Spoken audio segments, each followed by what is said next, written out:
Muy buenos días, queridos estudiantes, queridos alumnos de nuestra modesta casa de estudios de Uribes School en esta oportunidad para poder llegar a ustedes y así continuar con nuestro aprendizaje significativo. Quien les habla, el profesor Jesús Narro Vázquez, encargado del curso de Historia Universal.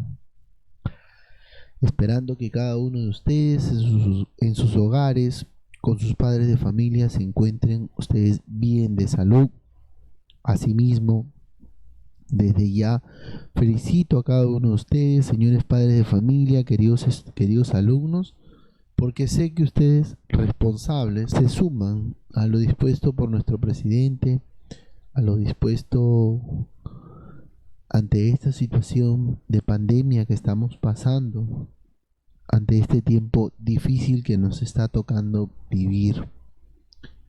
Pues yo sé que usted lo está asumiendo con responsabilidad, con mucha empatía, poniéndose en el lugar de la persona que en este momento está dando todo de sí en todos los establecimientos a nivel nacional de nuestro Perú. Médicos, doctores, licenciados, que también necesitan esa voz de aliento, necesitan de que usted también se sume, quedándonos en casa, acatando lo dispuesto, evitando mucho. Sé que hay que salir adelante y felicito al padre de familia que está saliendo adelante buscando el trabajo, el día a día. Lo felicito desde ya. Y a usted también, querido alumno, porque también le resulta en cierta manera, en cierta forma, eh, adaptarse todavía a una situación de enseñanza. Desde ya, usted es un campeón, como todo alumno de nuestra modesta casa de estudios de Uribes School.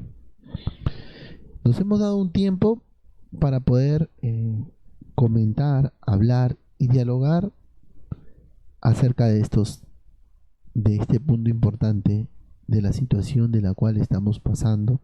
Y yo estoy seguro que tanto usted como yo, querido padre de familia, y su niño no son ajenos. A lo contrario, son parte de la situación que estamos pasando. Hemos preparado un tema muy bonito, continuando al tema anterior, que es la Revolución Francesa, ¿no? Y la misma, cómo se desarrolla la misma, ¿no? Entonces, vamos a hablar de la misma, de esas dos etapas que nos faltan tratar acerca de la Revolución Francesa y del surgimiento de una imagen de un personaje importantísimo en la historia y para la historia de Francia, muy a pesar de haber nacido en otro territorio, no en un territorio francés, pero igual de todas maneras vamos a hablar de una persona muy importante que es Napoleón Bonaparte. Prácticamente el desarrollo de esta etapa de la Revolución Francesa, la etapa republicana y la etapa imperial, prácticamente es el desarrollo de cada una de las acciones de Napoleón Bonaparte y de lo que de ahí en adelante conlleve, ¿no? Bien, sabiendo esto, teniendo esto en cuenta, queridos estudiantes, queridos alumnos, vamos a realizar, perdón, anotaciones de lo que estamos explicando. ¿Está bien? Muy bien. Muy bien. ¿Se acuerdan de la Revolución Francesa de la cual veníamos hablando y cómo se da este proceso desde 1789 hasta 1791? Se da un proceso de la etapa monárquica. Va a surgir una etapa republicana a raíz de que se va a dar una convención de 1792 a 1795, la cual va a definir los cónsules encargados del liderazgo de Francia. Entonces, a partir de ahí se va a vivir un tiempo eh, de la etapa republicana de la Revolución Francesa. Y después vamos a tener la etapa, ¿no? Imperial de la Revolución Francesa. Entonces, en estos aspectos, en esta imagen que se está plasmando, se ve el desarrollo de la Revolución Francesa y de lo que implica la misma y la participación de Napoleón Bonaparte.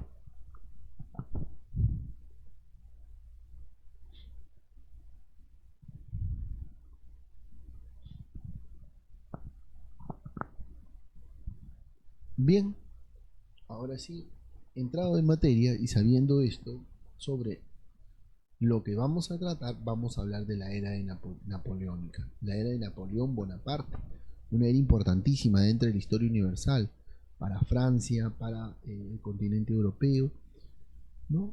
¿Por qué? Porque marcó un hecho importantísimo dentro de la formación francesa, ¿no? Recuerden ustedes que Francia está pasando por una situación de crisis, de económica, de despilfarro de la corte.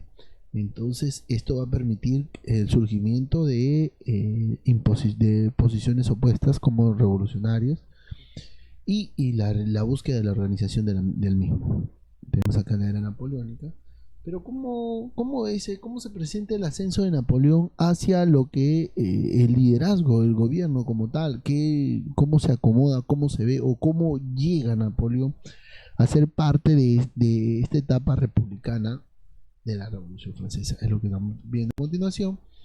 Y vamos a ver algo muy marcado, ¿no? 1799 a 1815. Sabemos que Francia virtualmente estaba dominada, por así decirlo, de la presencia de Napoleón Bonaparte. Ahora, Napoleón Bonaparte no nace en Francia, nace en una isla prácticamente Córcega, una isla de la península de Italia. Italia para este tiempo no está consolidado como una potencia, o sea, ni mucho menos como un país, son un conjunto de reinos, ¿no? Con una forma o un tipo de gobierno monárquico, dentro de los cuales en Córcega nace Napoleón Bonaparte en 1769, y esto le va a permitir pues buscar el beneficio para Francia en las guerras de 1796 y 1797. No, desde muy temprana edad él fue enviado a Francia para su formación en artes militares, del cual pues él termina siendo importantísimo dentro de la formación de las artes militares, y es destacado hacia otro territorio, ¿no? Para poder lidiar la lucha en Italia contra el Imperio austriaco, y del cual fue muy beneficiado Francia, ¿no? Y así pues vamos a ver a Napoleón Bonaparte como una persona que se está desempeñando el cargo que tiene, el papel que tiene, no como líder, no como presidente, sino como una persona que está entrando de manera estratégica, militar.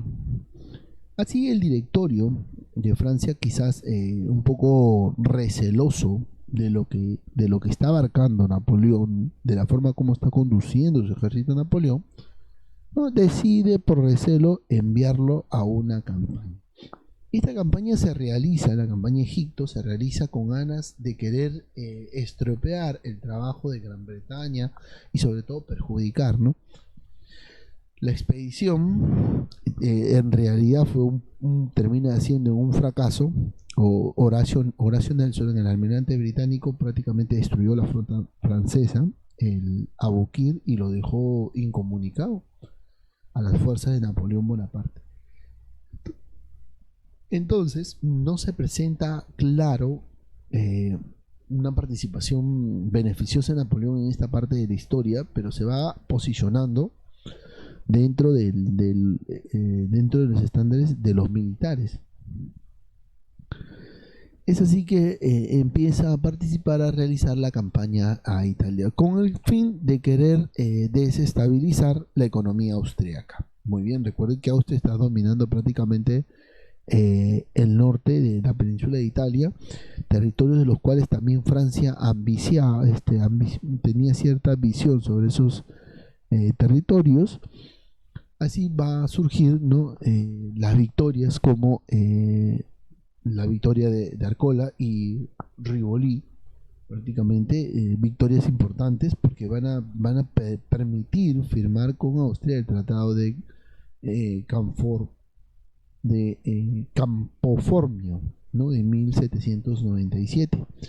Esta derrota por Austria y la firma del mismo va a permitir, como se dice, tener un dominio y un control del territorio, que es lo que está haciendo Napoleón en este tiempo.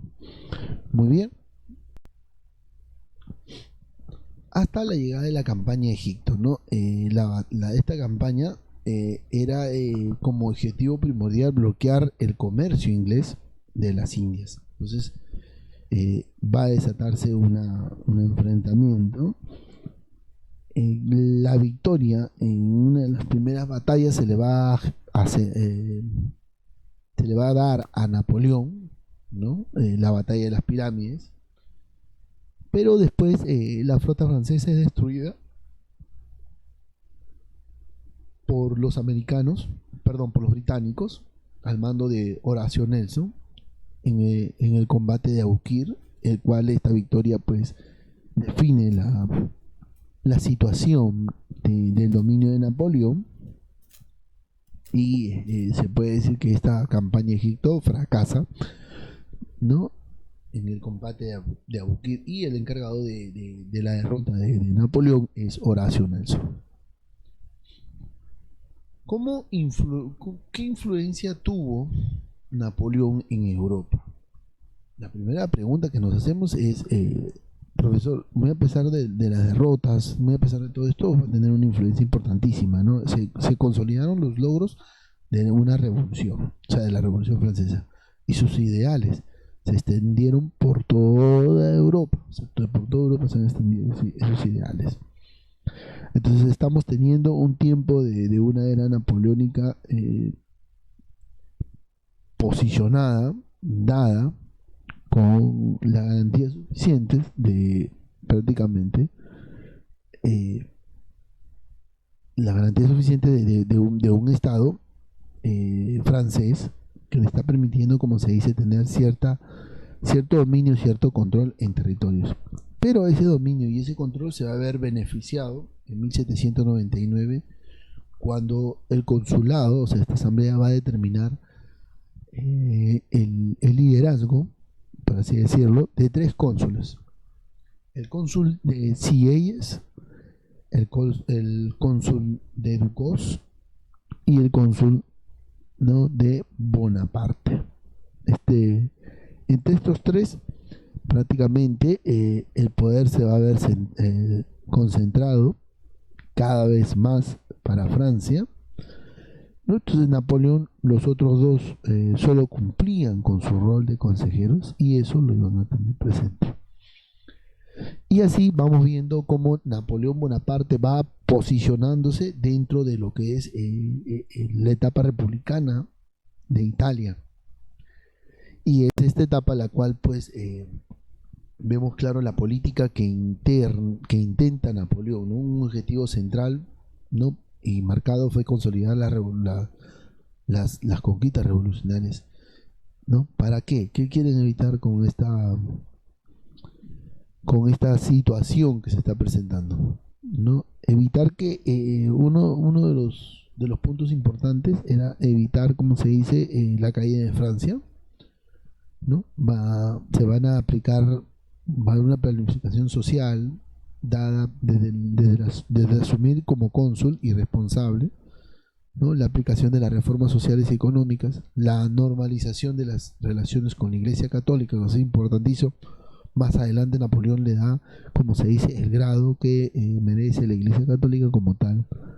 También la elaboración del Código Civil, importante, porque a través de ello pues van a poder realizarse y tener algo mucho más claro acerca de las leyes, las normativas, de cómo se puede desarrollar este Estado republicano de Francia.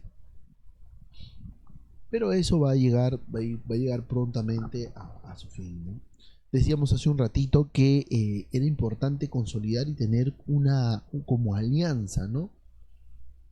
Como alianza, y lo primero que va a plantear Napoleón es planificar una pacificación social, ¿no? Va a permitir el regreso de los exiliados, y gobernó apoyándose de un equipo popular y moderno que incluía desde antiguo, ¿no?, los funcionarios de la monarquía hasta personajes muy identificados con la revolución. Entonces estamos viendo un tiempo de modernidad, de cambio que se está presentando en Francia gracias al ascenso de Napoleón Bonaparte y sobre todo de los 3 cónsules. La aplicación de las reformas sociales y económicas fueron prácticamente pan de cada día durante este tiempo. Ahora, ¿qué va a implicar estas reformas? Uno, primero la organización fiscal y administrativa del país bajo un modelo centralista.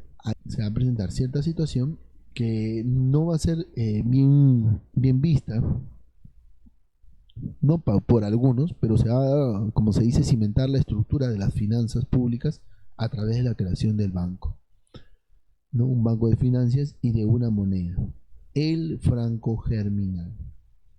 Desde ahí fomentó la educación a través de los líderes, ¿no? Fomenta la educación a través de los líderes o de los licios, los cuales serán los encargados de la misma, hasta la normalización de las relaciones con la iglesia. Napoleón primero en 1801, miren cuánto tiempo, de 1979 a 1801, 3 años después prácticamente, Napoleón Bonaparte firma un concordato, ¿no? Con el Papa Pío VII, en el cual se reconoció el rol de la iglesia, el Estado francés se va a consolidar con un nuevo régimen y un régimen basado en la tolerancia religiosa desde, como se dice, desde el inicio de la revolución, y esto va a permitir, como se dice, consolidarse como tal este territorio, el territorio francés. Durante este tiempo de la reforma se van a elaborar, va a haber una elaboración del Código Civil, un proyecto que Napoleón logra consolidar después de muchas situaciones difíciles, entre ellas el comportamiento de los revolucionarios. Entonces vamos a tener el derecho a la propiedad, el derecho a la libertad individual e igualdad ante la ley, la reglamentación del matrimonio civil y el divorcio, y así. Entonces se va a dar algo bien marcado durante esta etapa republicana, de la cual está claro los protagonistas, tanto los cónsules como algo que se puedan presentar, ¿no? Pero estas reformas van a tener, como se dice, un acompañante, ¿no? Uno de ellos es la represión y otro la censura de la prensa. Así se culmina la primera parte de la autoridad de Napoleón. Vamos a conocer después la siguiente etapa, la etapa imperial, donde ya Napoleón prácticamente es el personaje que sobresale en esta parte de la historia, ¿no? Tenemos un resumen, vamos a dar un tiempito para que ustedes analicen el resumen ahí, ¿no? Una línea de tiempo de cómo se va presentando esta etapa republicana hasta el ascenso del emperador Napoleón Bonaparte.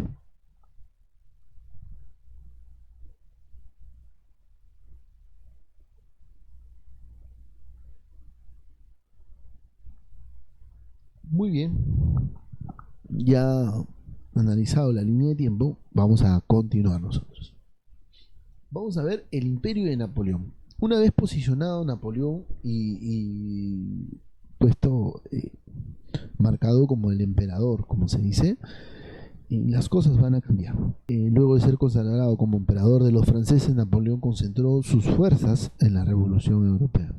Así, muchos países, los ejércitos de Napoleón significó la abolición del feudalismo, la implantación de instituciones liberales, la redacción de constituciones importantes, porque a través de ello pues le va a permitir tener conocimiento, saber cómo es el manejo, saber cómo es el ascenso, qué es lo que interviene, qué es lo que implica, ¿no? Recuerden ustedes que es muy fácil decir, bueno, no, fue así, fue así, no.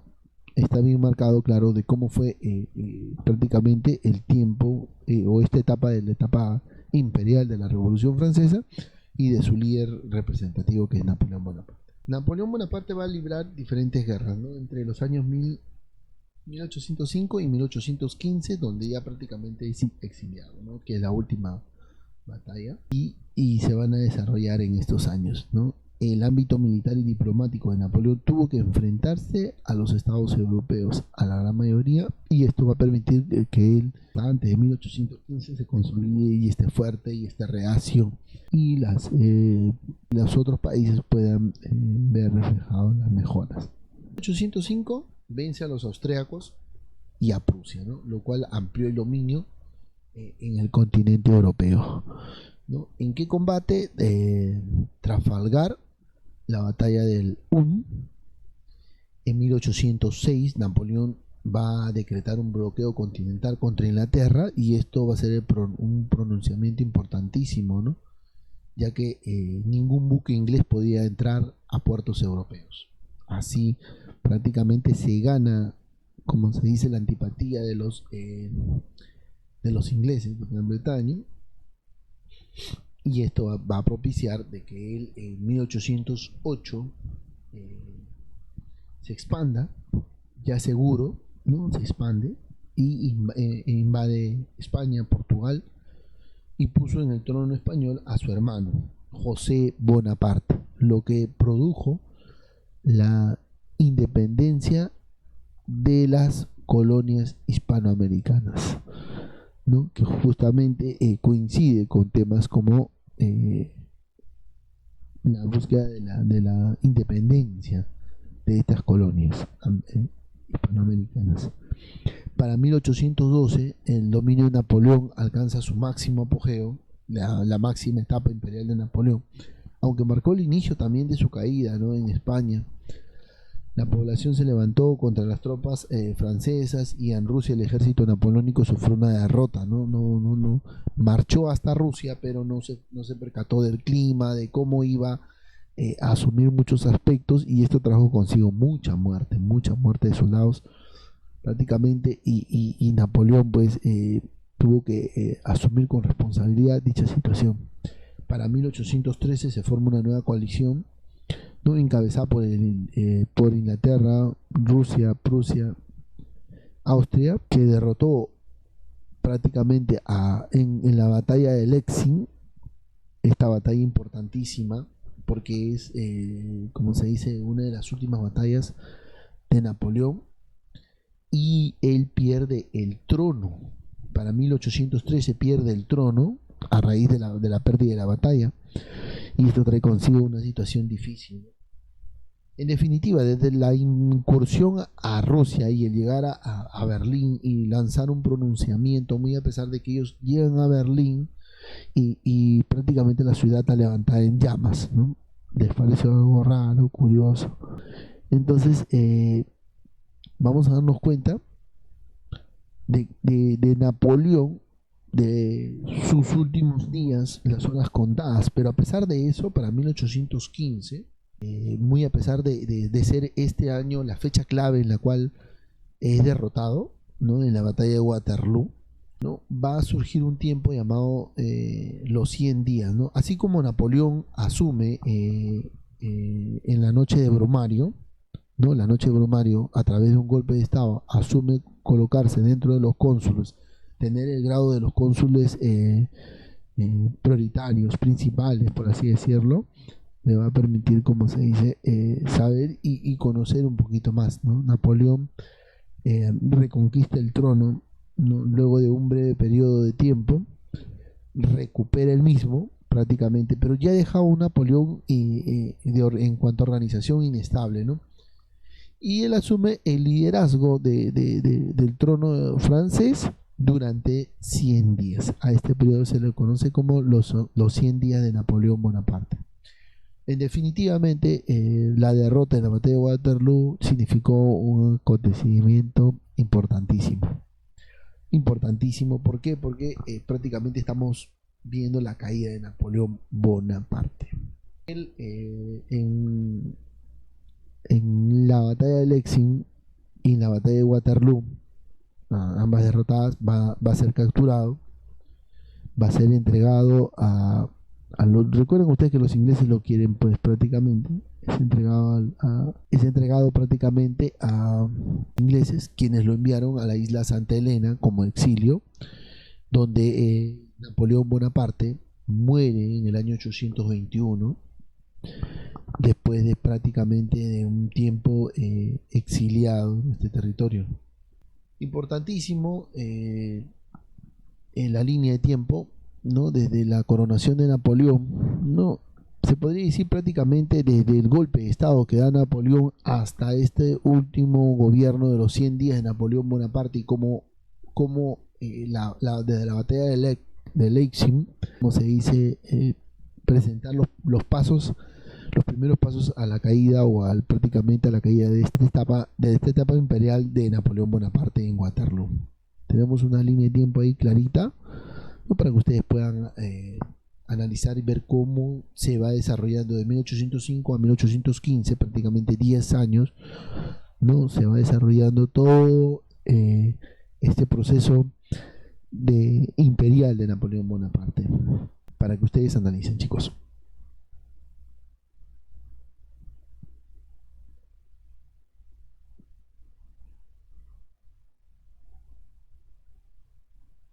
Bien, está marcado, ¿no? La tercera coalición, cuarta coalición, quinta coalición, campaña Rusia, que prácticamente es la sexta coalición, que está bien marcado. Pregunta de examen, ojo, pregunta de examen. La séptima coalición en 1815, la cual define y prácticamente es apresado por los ingleses y entregado a la misma, y a la vez también exiliado a la isla Santa Elena, donde pasa sus últimos días hasta su muerte, ¿no? Tenemos actualmente los restos están de Napoleón en uno de los mausoleos de Francia, ¿no? De este líder, lo tenemos presente.